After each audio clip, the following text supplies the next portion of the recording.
Binabalaan ng mga eksperto ang publiko sa pagkalat ngayon ng mga mikrobyong hindi na tinatablan ng mga gamot o yung pang-drug resistant.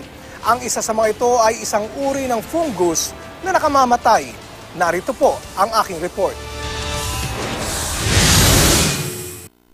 Hindi mga patak ng kandila ang nasalarawang ito, kundi ang isang strain ng fungus na binabantayan ngayon ng mga eksperto.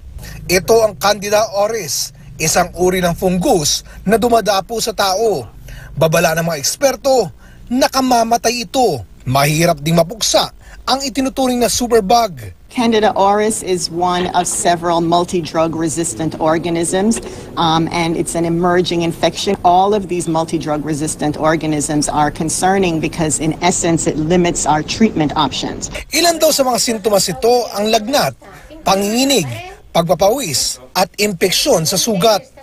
Simula noong 2009 kung kailan nadiskubre ang fungus, mahigit 600 kaso na ang naitala sa Amerika. Kalahati niyan nasa magkatabing New York at New Jersey. 20 hanggang 50% raw ng tinamaan ng impeksyon ang namatay.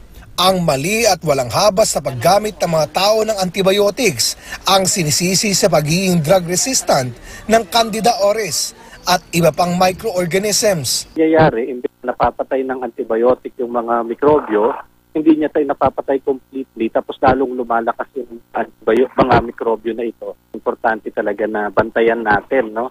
Dahil ang future talaga na global threat, itong resistant sa antibiotic na mga bakterya, mga fungus. Kaya paalala ng DOH, sakaling makaramdam ng sakit, huwag raw basta-bastang uminom ng antibiotic nang hindi kumukonsulta sa doktor. Paniguro naman ng Department of Health, wala pang naitatalang kaso ng impeksyon ng Candida auris sa bansa. May alert at response system din daw silang ipinatutupad.